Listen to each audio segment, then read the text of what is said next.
Hello guys, bienvenue dans ce nouvel épisode de Safe Corner. Je suis vraiment désolée, j'ai pas posté la semaine dernière, tout simplement car j'étais en crise existentielle. Non, plus sérieusement, j'ai été vraiment dépassée entre les fêtes, mon déménagement, le fait de devoir nettoyer, rendre mon ancien appartement, tout ça, plus le fait que mon cerveau a choisi ce moment-là pour remettre toute sa vie en question et se dire mais quel est le sens de ma vie? Pourquoi je fais ça? Mon travail n'a pas de sens. Comment vous dire que ça a été un peu compliqué de tout gérer mentalement et qu'en fait, c'était un peu la galère. Je m'excuse, je suis de retour parce que bien évidemment, ce podcast n'est pas terminé. On a encore plein de sujets à traiter. Et d'ailleurs, aujourd'hui, on va parler d'un sujet un peu particulier. On va parler de la relation entre dépendance affective et travail. Parce que oui, ça a un lien et que oui, vous allez sûrement vous sentir concerné. Cette thématique arrive seulement maintenant parce que quand je me suis remise en question sur mes relations amoureuses ainsi que mes relations amicales, j'ai pu faire des petits changements que je vous ai expliqués qui m'ont permis d'aller mieux. Mais vu que rien n'est facile, mon cerveau a choisi une autre stratégie d'adaptation qui était de me raccrocher au travail. Parce que oui, du coup, j'avais l'impression que je n'avais plus besoin de dépendre de quelqu'un, vu que j'avais trouvé un but dans ma vie, que j'avais une vie sociale stable, et surtout des objectifs de carrière et des projets professionnels qui me prenaient beaucoup de temps. Mais le souci, c'est que je me suis raccrochée corps et âme à ça, que je me suis enfermée dedans. Donc là, on va pas parler de dépendance affective directement et de l'impact que ça peut avoir sur votre vie, mais du coup des stratégies parallèles qu'on va faire inconsciemment et qui vont aussi nous poser problème dans notre vie de tous les jours. Et pour cela, nous allons remonter très loin encore les amis, parce qu'on va remonter au collège, comme à peu près tous les épisodes de ce podcast. Donc tout commence au collège, parce que quand j'arrive en 6e, les notes ABCD, l'innocence, les récréations avec les copains, voire sans, c'est fini. Et qu'on passe à plusieurs matières différentes, on nous demande de choisir notre avenir, de trouver un métier, ou en tout cas une envie de métier, et surtout on passe aux notes sur 20 qui vont déterminer si on est plus à l'aise ou non dans certaines matières. En tout cas en France c'est comme ça que ça se passe. Personnellement, moi ma relation avec le travail elle a toujours été un peu bizarre parce que pendant toutes mes années collège et lycée, je vais pas vous mentir, j'ai pas fourni énormément d'efforts pour avoir des bonnes notes en cours. Vu que j'avais des facilités de manière scolaire, que j'avais déjà sauté une classe, etc. Moi, il me suffisait juste de lire une leçon pour l'avoir apprise parce que j'avais ce qu'on appelle une mémoire photographique. Donc j'ai des plutôt bonnes notes, voire des très bonnes notes et une très bonne moyenne, sauf que malgré le fait, ça qui est très bizarre, c'est que malgré le fait que je m'implique absolument pas en cours et que je m'en branle très concrètement, puisque de toute façon pour moi l'école était une source de stress vu qu'on parlait de harcèlement scolaire, j'étais pas matrixée par l'école, par contre j'avais une pression inconsciente de l'échec. Ça, faut remonter au niveau de l'éducation et de mes parents, etc. C'est que moi, on m'a jamais dit que j'étais une enfant sympa. Moi, mes parents, pour parler de moi en positif, c'était que par rapport justement à mes résultats scolaires, à mes compétences, à ce que je savais faire en fait. Donc depuis toute petite, je suis rentrée dans un mindset de ok, moi, je suis pas la meuf sympa, je suis la meuf intelligente. Vous allez voir que ça va avoir une importance beaucoup plus tard. Parce que collège-lycée, du coup, c'était super vu que j'avais pas besoin de fournir énormément d'efforts, même si j'avais un peu cette peur de l'échec inconsciente et cette peur du coup de décevoir mes parents et d'être inutile. Mais vu que je survolais un peu les matières et que ça me prenait pas une place non plus très importante en termes de stress et de santé mentale, j'avais d'autres problèmes en termes de stress qui étaient bien plus importants. C'était ok. Le bac passe, on me demande de choisir mon avenir et c'est là que je vais me heurter à un premier problème qui est... Moi j'ai toujours voulu faire de l'art, j'ai toujours voulu dessiner, j'ai toujours voulu en faire mon métier, mes parents m'ont obligée à faire une filière scientifique, j'en avais rien à carrer globalement et le deal c'était ok tu vas jusqu'au bout de ton bac scientifique et ensuite tu fais les études supérieures que tu veux. Je réussis mon bac avec une mention, tout ça, tout va bien dans le meilleur des mondes. Je choisis de partir du coup en études de graphisme et là je vais me heurter à un premier problème, c'est que mon grand-père, donc une partie de ma famille, vu que moi j'ai une très petite famille, ne le supporte pas. Voilà, selon lui, je vais rater ma vie, je suis censée aller en polytechnique selon lui, vu mes compétences, sauf que j'ai pas envie d'aller en polytechnique, j'ai pas envie de faire un métier où je vais trimer toute ma vie en tant que chercheuse ou je ne sais quoi, avec des horaires de connard, juste pour être bien payée. En fait, il voulait juste que je suive son parcours à lui, moi j'en avais rien à faire honnêtement. Donc voilà, je fais quand même ma petite vie, donc première cassure avec ma famille et première impression en fait de devoir prouver toujours plus ma valeur, parce que je vais pas vous refaire toute la discussion que j'ai eue avec mon grand-père, mais grosso modo, le résumé, c'était ton métier n'a pas d'avenir, tu finiras sous les ponts, tu trouveras pas d'argent, tu trouveras pas de métier. Donc j'ai passé toutes mes études dans la peur de ne pas réussir et de lui donner raison. Parce que oui, vu que j'ai un petit problème avec l'autorité, moi quand on me dit des choses comme ça, j'ai juste envie de prouver que c'est faux. Alors que je devrais juste m'en foutre, globalement, de ce que pense un mec qui a 70 piges à l'époque. En plus de ça, mes parents qui ont eu la super idée de m'envoyer en scientifique, soi-disant parce que ça allait m'ouvrir mes portes, ça a fait tout l'effet inverse, c'est-à-dire que ça m'a fermé toutes les portes des écoles publiques d'art. Oui, parce que j'avais pas fait de bac ST2A, j'avais même pas fait de bac L à minima, donc forcément, ça m'a tout fermé en termes de portes et de vœux post-bac. Et donc forcément, la seule voie qui me reste, c'est les écoles privées qui coûtent 7000 balles l'année. Je commence mon année de prépa et honnêtement ce sera la meilleure année de ma vie parce que je vais toucher à énormément de choses qui me plaisent énormément. Par contre, je vais découvrir ce que c'est travailler. Et ça c'est un gros problème parce que vu que je n'avais jamais travaillé réellement, que je m'étais jamais impliquée dans quelque chose jusqu'à maintenant, c'est là où je me rends compte que j'ai un gros problème en termes d'organisation. Parce que j'étais pas diagnostiquée TDAH à l'époque. Et c'est un peu la descente aux enfers en termes de santé mentale pour moi, parce que je suis constamment sous pression d'échouer, parce que mes parents ne peuvent pas repayer une année. J'avais déjà la culpabilité du fait qu'on partait plus en vacances parce que cet argent-là servait à payer mes études. En plus de ça, j'avais ce truc inconscient de je trouverai jamais de travail, je vais finir à la rue, qu'est-ce que je fais ? Waouh, vous le verrez pas au montage, c'est marrant parce que j'ai abordé des sujets plus compliqués que ça dans d'autres épisodes et je sais pas pourquoi ce sujet-là me fait énormément dissocier. Donc oui, j'ai plein de pression de tous les côtés et je découvre ce que c'est le stress des études.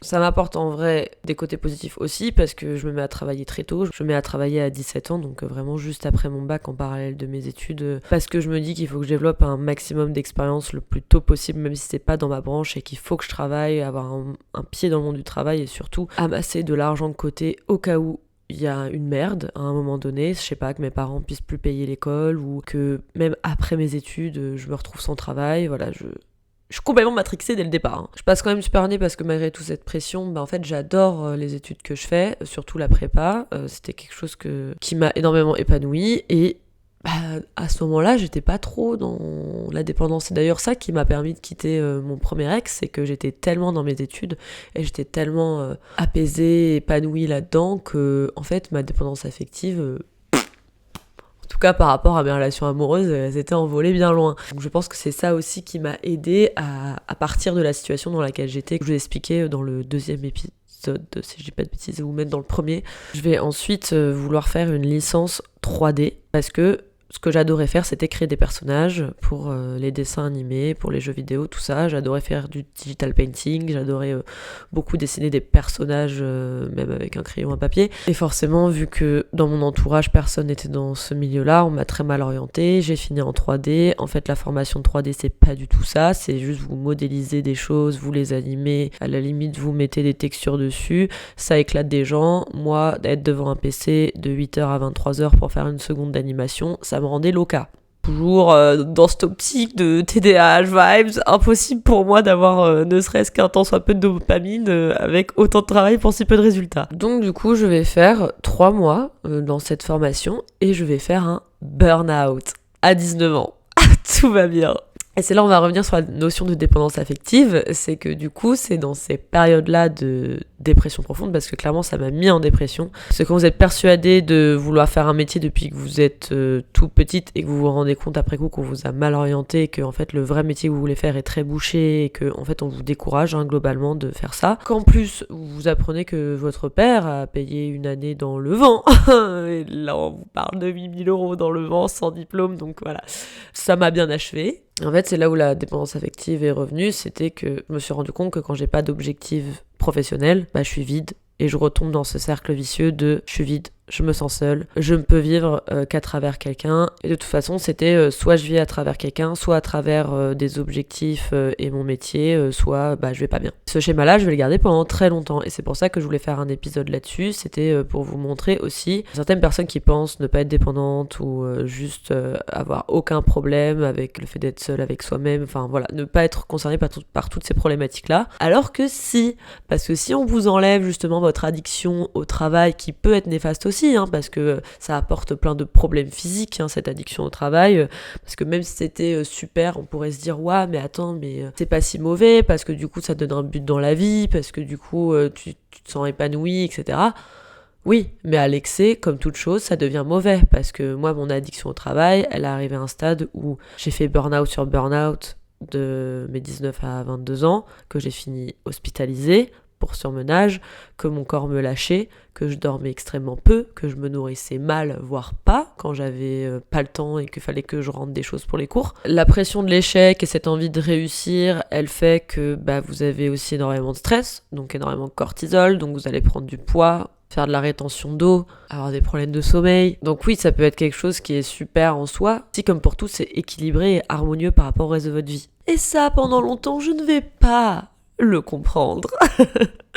Parce que pour moi, c'était tout ou rien. C'était si déjà ça se passe pas bien ou que ça se passe pas du tout dans mes relations, que ce soit sociales ou amoureuses, je vais me plonger dans mon travail et mes études. Comment transférer un problème sans le régler? Au final, je me réoriente vers du motion design parce que c'était la seule formation en un an qui était diplômante, en tout cas certifiante, mais pas reconnue par l'État, sinon c'était pas drôle. Et en fait, il s'avère que j'adore ça, donc c'est super parce que c'est la même chose que la 3D, en plus rapide, en joli tout de suite. Enfin voilà, j'aime beaucoup le motion encore aujourd'hui. Et puis surtout, vu qu'il y a plein de gens qui comprennent rien, ça faisait que j'étais une des seules sur le marché à l'époque, jeune, pas chère, qui savait faire ça, donc c'était super. Je décide derrière de continuer là-dedans, c'est-à-dire dans le graphisme et mes côtés plutôt digital. Donc je fais une licence en design graphique. Toujours bien sûr 10 000 balles l'année, sinon c'est pas marrant. Et là, c'est des périodes assez compliquées dans ma vie parce que je me mets dans un mindset de je dois réussir à tout prix. Et je sais pas les gars, je deviens loca.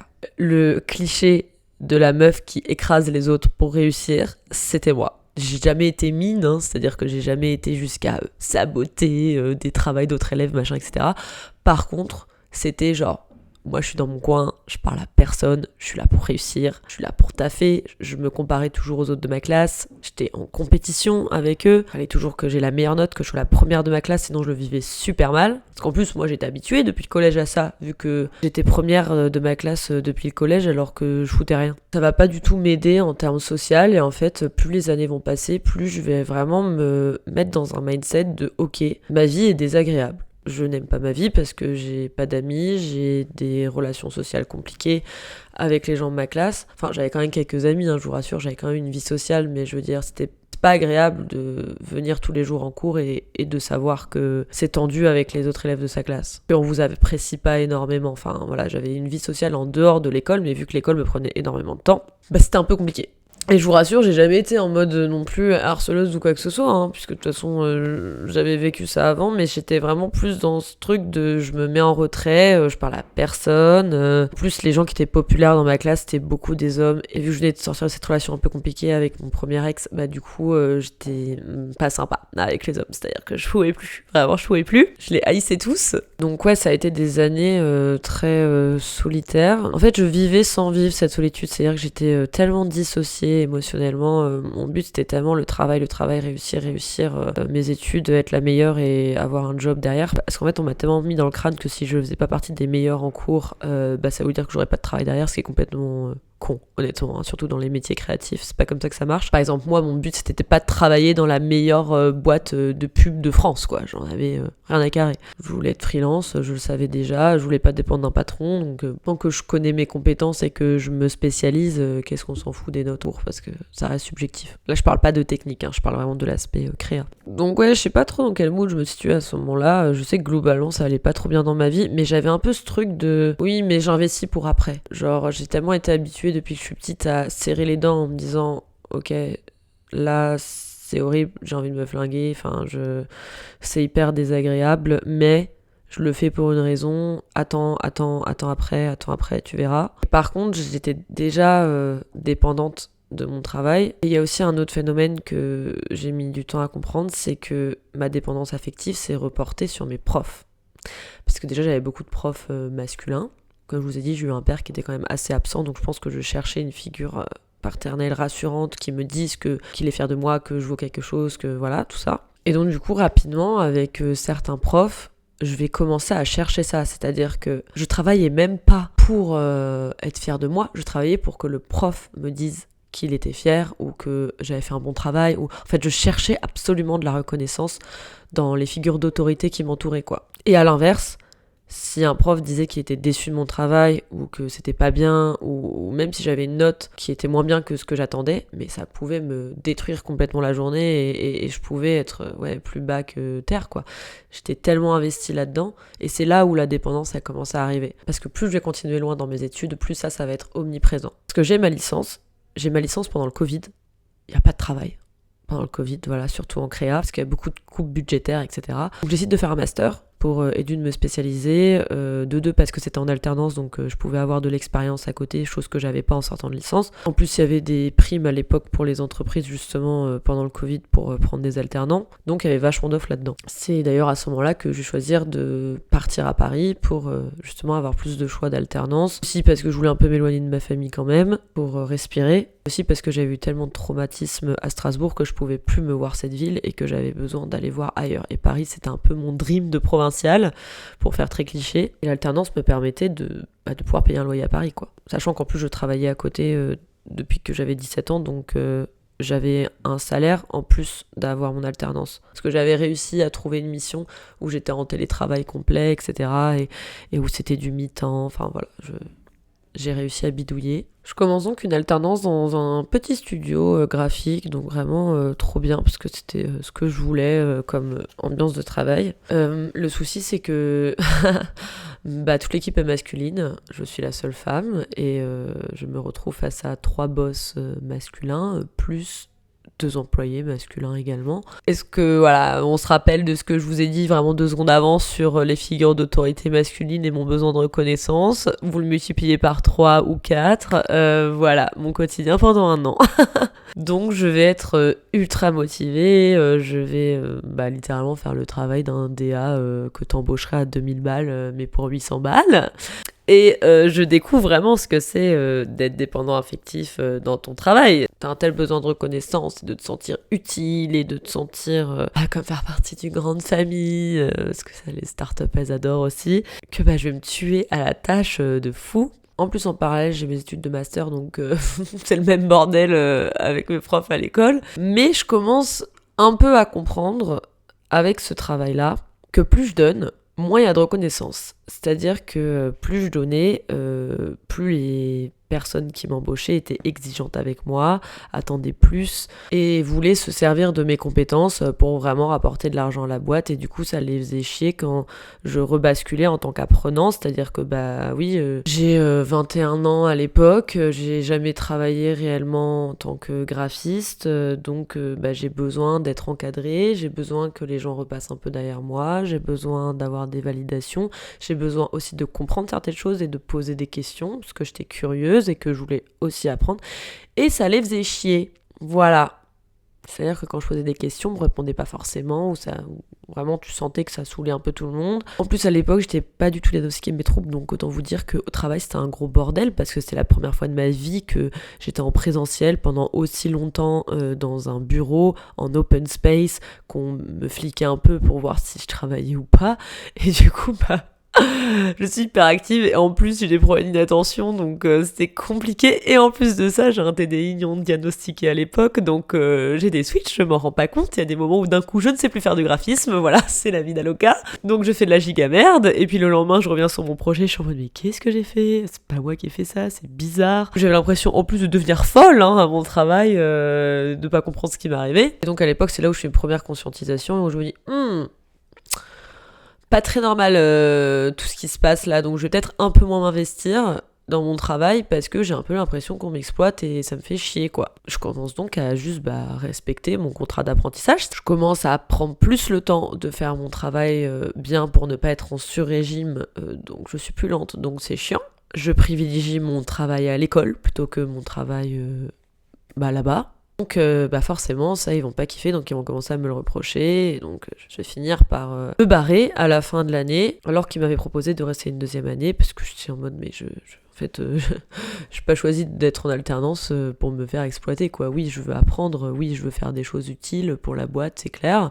Je suis de bonne volonté, mais au bout d'un moment, faut pas se foutre de ma gueule. Et puis surtout, l'ambiance d'équipe, je m'intégrais pas du tout dans l'équipe, parce que voilà, c'est des mecs bobos parisiens, la trentaine, quarantaine à l'époque, on n'est pas du tout dans les mêmes délires et dans la même compréhension du monde, etc., les mêmes envies, que ça arrive, ça matche pas, ils étaient pas forcément méchants ou toxiques, mais ça marchait pas. En tout cas, à mon sens. Apparemment, eux, c'était ok, quoi. Je vais donc choisir de me spécialiser dans les réseaux sociaux, enfin, en tout cas, dans la DA orientée réseaux sociaux. Et je vais faire une deuxième entreprise qui, justement, était spécialisée là-dedans. Et c'est super parce que cette entreprise propose du télétravail, plus que du présentiel. C'est une petite équipe. Je fais l'entretien avec la DA, ça se passe super bien. Elle est trop gentille et tout. Et c'est là que je me dis, encore aujourd'hui, que putain... qu'est-ce que je peux pas, je suis désolée pour le coup, je suis pas du tout en mode misandre et tout de base, je suis pas en mode je déteste les hommes et tout, mais dans le milieu professionnel, comment je ne peux plus travailler avec des hommes, c'est en tout cas des directeurs de boîtes qui sont des hommes, parce que il y a un tel ego mal placé, il y a une telle volonté d'emprise, de manipulation et de juste je pense à mes thunes, enfin vraiment ça me dégoûte, je peux plus. Je parle pas du premier studio que j'ai fait parce qu'ils étaient pas tant là-dedans, c'est juste des mecs qui sont en branle et qui sont un peu maladroits et voilà. Mais alors par contre les 2 boîtes que j'ai fait après, mais les mêmes personnes quoi. Mais en gros, le premier, en fait, c'est simple, je vais le voir une fois en un an. C'est-à-dire que le gars, il sent contrecarré de sa boîte. Juste, il était là pour emmagasiner les sous, mais on l'a jamais vu en un an en présentiel. Je sais pas ce qu'il foutait. Quand on faisait des réunions, le gars était genre avec son fils en fond qui faisait du poney ou à l'escalade ou au bord de la piscine. Enfin, le gars, vraiment, on se demande ce qu'il foutait comme taf, quoi. Nous, on faisait tout le boulot. Et c'est là où ma dépendance affective, elle refait surface. C'est que, vu que ça se passe mal dans mon taf et que franchement, j'ai l'impression que... je me dis, je peux pas... Enfin... ça peut pas être mon objectif de vie, ça, je peux pas vivre comme ça toute ma vie. Je commence à vouloir privilégier le social, sauf qu'en fait, quand tu fais que taffer et que t'es en mode je tape, je veux réussir, tu vis plus le moment présent, tu profites plus de faire des activités à côté, tu profites plus de tes amis, tu profites plus de sortir, et je m'étais complètement enfermée et j'étais en mode waouh, qu'est-ce qui se passe? En fait, je suis en train de niquer ma vie à force de vouloir vivre dans le futur tout le temps. Je vis pas le présent. Donc au bout de 6 mois, je me casse de cette boîte parce qu'en fait, heureusement, dans certaines écoles, dont la mienne, on pouvait faire que 6 mois d'alternance pour valider une année, et juste on avait à payer le reste de la formation le reste de l'année. Voilà, donc c'est ce que j'ai fait. Je me suis barrée et j'ai payé le reste pour pouvoir me consacrer à mes projets freelance à côté. Parce qu'en fait, je gagnais littéralement 4 fois plus en freelance que en alternance, donc c'était pas rentable. Donc là, je profite de la vie, vita loca. Je ressors, je découvre Paris, je fais des activités que j'avais jamais faites. Je me mets en couple aussi en même temps avec mon copain actuel. Et ouais, du coup, je remets toute ma vie en question en mode waouh, qu'est-ce que j'ai fait ? Genre, pourquoi tout donner à son travail ? Pourquoi ce système ? Je ne le comprends pas. Surtout que, en fait, c'est pas que je suis une branlose qui veut pas bosser, c'est juste que je veux pas bosser pour des connards, quoi. Enfin, désolé, mais je veux pas bosser pour quelqu'un qui m'exploite et qui m'utilise. Et donc, je choisis de rester en freelance pour garder ma liberté. Et qu'est-ce qui se passe ? On retombe, forcément, voilà. On retombe dans les mêmes schémas parce que il faut se retaper le cycle 2-3 fois pour que notre cerveau comprenne qu'on est dans un cycle et qu'il faut sortir de ce cycle et de ce schéma-là. Je bosse pour une dernière boîte, alors là, c'est la pépite de la pépite, ça. Cette dernière boîte, c'est les fous du bus. Je bosse donc en freelance pour une boîte qui me propose un très bon salaire et une stabilité tout en gardant mon statut de freelance. Donc sur le papier, c'est parfait. Que je suis en mode, moi je suis motivée pour travailler, je suis motivée pour leur montrer que leur argent est bien investi. Les missions ont l'air ok, genre cool, la boîte a l'air cool. En plus, on est de nouveau dans une ambiance Startup Nation, grande famille, machin, sauf que pour le coup, là, les boss sont présents et ont l'air très impliqués, donc sur le papier, tu te dis, génial, allons-y. Au départ, du coup, ça se passe super bien, voilà, l'euphorie d'avoir un nouveau travail et de faire de nouvelles choses. En plus de ça, avec mon copain, ça se passe pas bien à l'époque, je vous l'ai raconté dans un autre épisode. Et en plus de ça, à l'époque, j'ai des très mauvais rapports avec ma famille.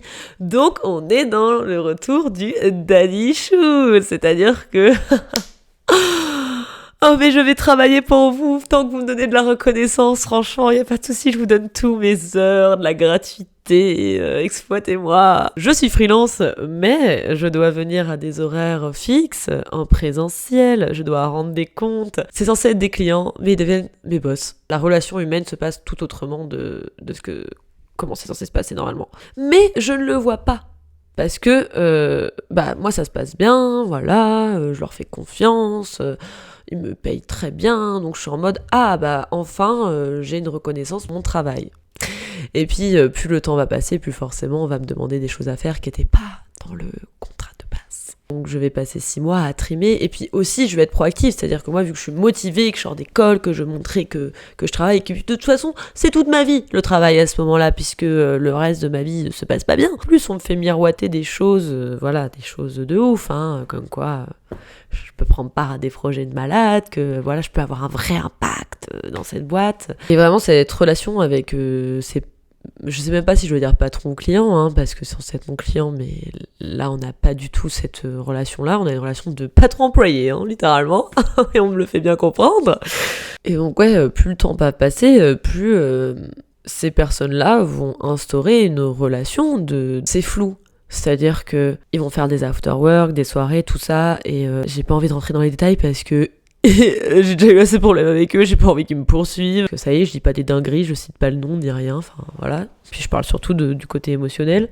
En tout cas, un des deux boss en particulier va avoir un comportement et des agissements qui ne sont pas celles d'un patron ou même d'un client. Enfin, en tout cas, ça sort du cadre professionnel sans être forcément déplacé. On parlait de choses de vie personnelle, donc forcément, il a appris des choses sur ma vie personnelle et je pense qu'il s'en est bien servi derrière pour en tirer profit. C'est-à-dire, il savait que j'avais une faiblesse au niveau familial, il savait que j'étais addict au travail, il savait que j'avais des problèmes de santé mentale. Enfin bref, du coup, il savait parfaitement que j'avais une certaine faiblesse mentale à certains niveaux et certains manques en fait qui pouvaient combler avec le travail, comme la reconnaissance, le fait de se sentir utile, tout ça, enfin voilà, il en avait très bien conscience. Et en fait j'ai l'impression avec eux d'avoir vécu la même chose qu'avec un ex toxique, c'est-à-dire que au début tout est beau, tout est rose, et puis plus on avance, plus on se rend compte que et un couille dans le pâté et qu'il y a des choses pas très normales, mais on te manipule pour faire croire que si c'est normal, et puis non, tout va bien.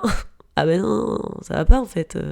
Légalement parlant, on n'est pas bon. Je sens la couille arriver. À la fin de cette première année, je sens qu'il y a un truc pas sain. L'ambiance devient un peu tendue au fur et à mesure des mois parce qu'on me balance de plus en plus de pics, parce que je commence à imposer de plus en plus mes limites. C'est-à-dire que je commence à dire, écoutez les cocos, là tout ce que vous m'avez promis pendant un an, il n'y a rien qui s'est passé, ça avance pas. Donc moi au départ, je suis quand même payée pour faire juste une prestation, je vais m'en tenir à la prestation. Ça n'a pas plu, donc ça devient un peu tendu.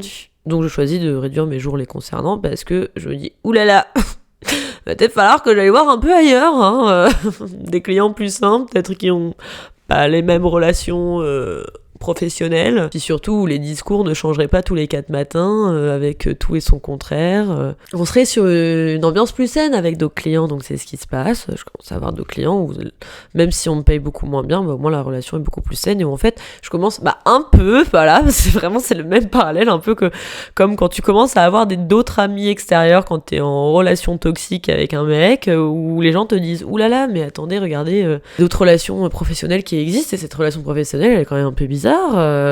C'est pas très normal. Je continue donc à travailler pour eux, mais de manière plus distante. J'essaie un maximum de mettre de plus en plus de distance. Et je sais que vous aimeriez que je vous le raconte, mais je ne vous raconterai pas comment s'est terminée ces collaborations. Vous vous en doutez que ça s'est pas terminé en très très bon terme. Il n'empêche que j'ai réussi à me sortir de cette situation et à mettre ça loin derrière moi. Pourquoi je vous raconte ça ? C'est parce qu'en fait, j'ai reproduit exactement, comme je vous ai dit, la même chose qu'avec un mec toxique en relation. C'est-à-dire qu'il n'y a jamais qu'une seule personne qui est fautive, il y a aussi la victime qui se laisse embarquer dans le truc. C'est-à-dire que je savais que c'était pas normal, je savais qu'il y avait une notion d'emprise et de manipulation psychologique, mais c'était très compliqué pour moi de partir, parce qu'en plus on te fout des pressions, on t'intimide, voilà. Donc autant vous dire que cette expérience professionnelle, qui ne fut ni ma première ni ma dernière, m'a un peu ouvert les yeux sur oui, on peut aussi faire de la dépendance affective au travail et on peut aussi s'en prendre plein la gueule.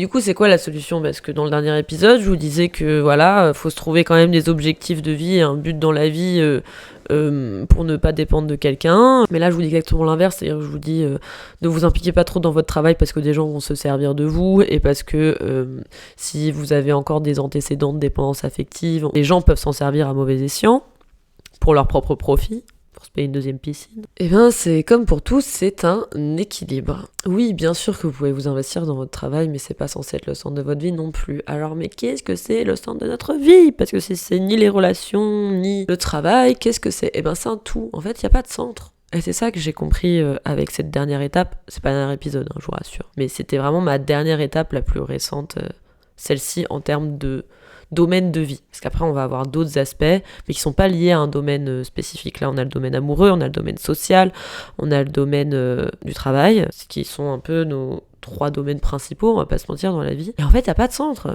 Le centre, c'est la conjonction des 3. C'est un peu comme si vous voyez 3 cercles, comme ça. Vous savez, il y a souvent ces schémas-là où il y a 3 cercles, et puis il y a une intersection entre 2 cercles, et puis au milieu, il y a l'intersection des 3. Bah, c'est ça, votre centre. C'est l'équilibre constant de travail, social, amour. Et l'amour peut prendre plein de formes différentes. L'amour peut prendre la forme familiale, filiale, amicale. Ça peut être dans l'amour pour autrui, dans le don de soi, dans le bénévolat. Ça peut être dans plein de choses. Mais on a besoin d'amour et de liens au-delà de juste avoir une vie sociale.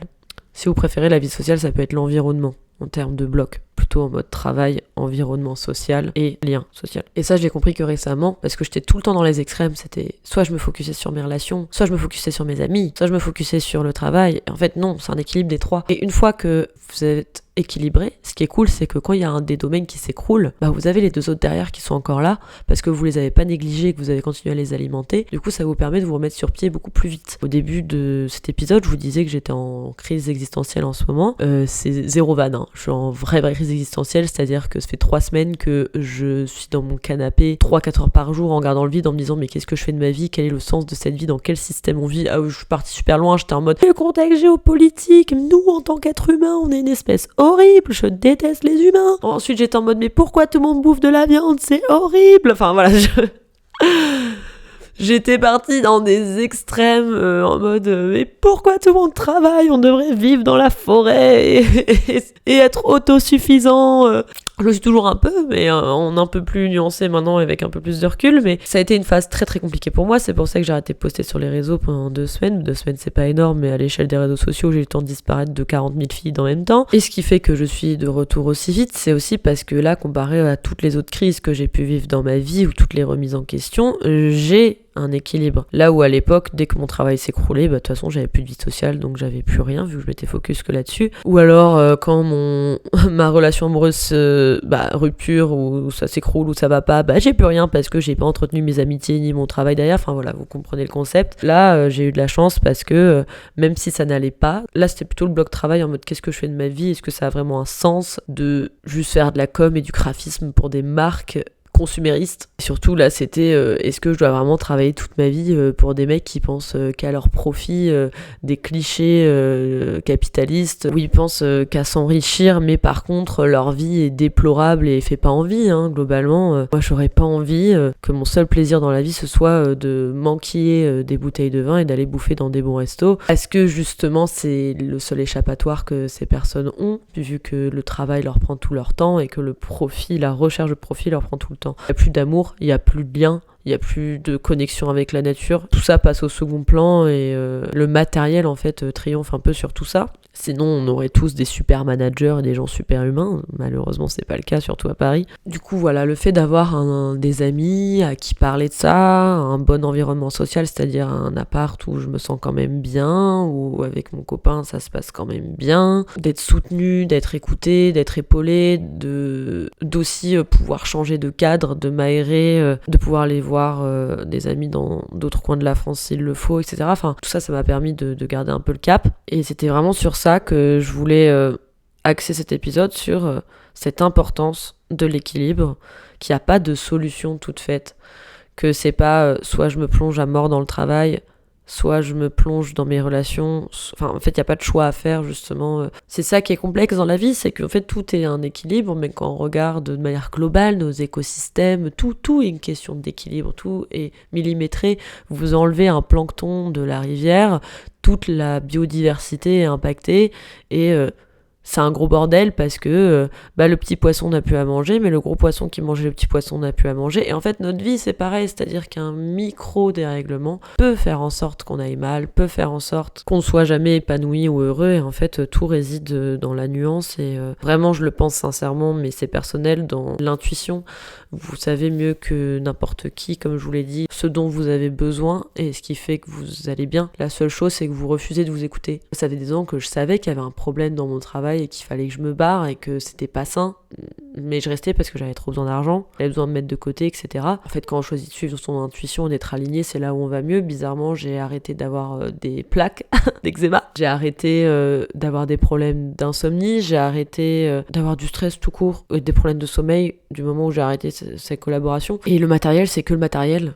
Je veux dire, c'est pas ça qui va vous faire vivre. Bien sûr que c'est essentiel d'avoir un salaire, de l'argent dans cette société-là, mais il y a toujours des solutions. Il y a toujours des solutions. Et d'autant plus quand vous avez ces 3 piliers qui sont équilibrés, imaginons le pire du pire, imaginons que vous n'ayez plus d'argent, que ce soit la galère et tout, si vous avez un environnement social qui est présent, si vous avez des amis aussi et un lien qui est présent, vous aurez toujours des gens autour de vous pour vous aider à vous retourner, pour vous aider à trouver des solutions. Ça tient qu'à vous de l'accepter, cette aide, mais c'est vrai qu'avant ça, il faut avoir un équilibre déjà. C'est sûr que moi, j'aurais jamais pu mettre fin à cette collaboration si j'étais restée dans le même état qu'il y a quelques années, c'est-à-dire sans vie sociale, sans relations externes, sans environnement social sain, parce que j'aurais eu que ça dans ma vie. Du coup, suite à ça, je me suis beaucoup remise en question sur quelles étaient mes attentes dans la vie, parce que moi j'ai toujours été persuadée que vu que j'avais peur de me retrouver à la rue tout le temps et de manquer, fallait que je stack de l'argent, fallait que j'ai un super travail, fallait que je donne tout dans mon taf, enfin c'était ça mon objectif pendant longtemps. Et du coup j'ai eu une grosse période de vide là ces derniers mois où j'étais en mode mais en fait, je crois que c'est pas ça qui me rend heureuse en fait. J'aurais beau amasser tout le matériel que je veux, c'est pas ça qui me rend heureuse. J'ai gagné des sommes plus que correctes pendant 2 ans. N'importe qui aurait été à ma place, il aurait dépensé. Il serait allé faire des voyages, il aurait acheté des trucs. Je n'ai rien fait de cet argent. J'ai tout mis sur des comptes de côté parce que je ne savais même pas quoi en faire. J'étais en mode ok, c'est cool, maintenant j'ai de l'argent, donc je suis sûre que je serai pas à la rue parce que je peux payer mon loyer, mais en fait je me rends compte que je me satisfais de très peu. J'ai pas besoin d'aller manger dans des grands restos tous les jours, de voyager toutes les semaines dans d'autres pays pour me sentir bien et être heureuse, parce qu'en fait c'est pas là-dedans que je tire mon bonheur. Moi je le tire dans la nature, dans la connexion avec la nature, avec les autres, dans le vivant, dans l'amour, c'est hyper cliché, hein. Moi je suis persuadée qu'on est tous câblés comme ça, c'est juste qu'en fait notre société nous a tellement écrasés et formatés pour le matériel. Celui qui est le plus heureux, c'est celui qui a le plus. Je suis rentrée moi-même dans ce schéma-là. Et ces derniers mois, y a un peu toutes mes convictions, mes certitudes qui sont tombées, parce que je me suis dit, mais en fait, les meilleures périodes de ma vie, où je me suis sentie le plus apaisée et le plus en phase avec moi-même, et où j'ai pas eu de notion de manque, de dépendance, de quoi que ce soit, ou de recherche de choses à combler, ça a été pendant le Covid, parce que j'ai été confinée, j'ai eu la chance d'être confinée dans les Vosges, au milieu de la montagne. En fait, c'était génial, parce qu'il n'y avait pas cette pression sociale de devoir produire, d'aller vite, de machin, parce qu'en plus j'étais en études. En fait, t'étais obligé de rester chez toi et de profiter de tes proches et de profiter de ce qu'il y a autour de toi, de prendre du temps, de ralentir. Et du coup, c'était super. Moi, j'ai adoré être dans ce cadre-là. Le deuxième moment, c'est quand je suis partie en Écosse. Mes 2 semaines en Écosse où j'ai été obligée de déconnecter parce que de toute façon, j'avais pas de réseau là où j'étais, où le taf pouvait pas me casser les couilles parce que de toute façon, je pouvais pas donner de nouvelles. Oui, parce qu'on m'appelait même quand j'étais en vacances et en off. Je pouvais pas donner de nouvelles, j'avais pas de réseau. C'était réglé. J'étais au fin fond des Highlands, comment vous dire que c'est mort. C'était fou. Ça, c'était je dormais chez l'habitant, je rencontrais des gens, je liais des liens, alors que je comprenais pas la moitié de ce qu'ils me disaient parce que les Écossais, l'accent, c'est un enfer. Mais c'était génial parce que là, je vivais, quoi. Je découvrais ma planète, je découvrais des paysages de fous, je rencontrais des gens de fous, d'autres cultures, et c'était hyper enrichissant et j'ai adoré. C'est tellement mieux que d'être parqué dans des hôtels avec piscine où tu découvres rien du pays et juste en mode waouh, Encore une fois, j'ai un peu parlé de ma vie, mais bon, j'ai envie de vous dire, c'est un peu le but de ce podcast, mais en même temps, j'en discutais il y a pas longtemps avec mon copain, c'est que moi, ça me met hyper mal à l'aise en vrai de parler que de moi, parce qu'en fait, je suis face à ma caméra et je vous parle de ma vie, mais du coup, et d'une, j'ai l'impression que ça intéresse personne, et en plus, je suis en mode, c'est un peu égocentrique quand même, enfin bon. Je le fais parce que je sais qu'il y a beaucoup de personnes que ça aide et que j'ai eu beaucoup de demandes ces dernières années pour faire ce podcast, mais je suis quand même tentée souvent de plus me mettre en retrait et de juste vous donner des tips, mais apparemment c'est pas ce qui vous aide le plus.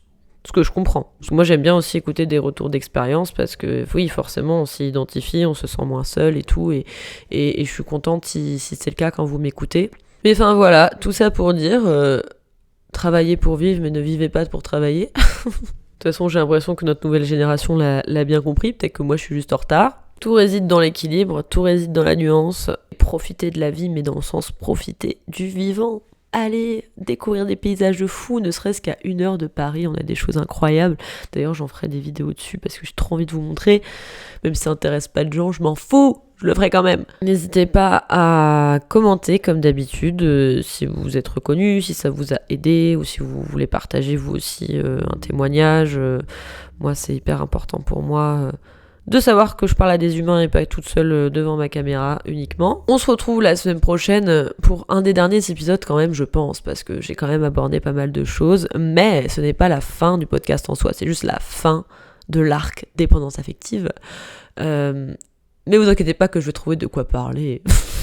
Encore un peu, vous voyez, je suis un peu une pipelette. Je vous fais des gros bisous, à la semaine prochaine et prenez soin de vous.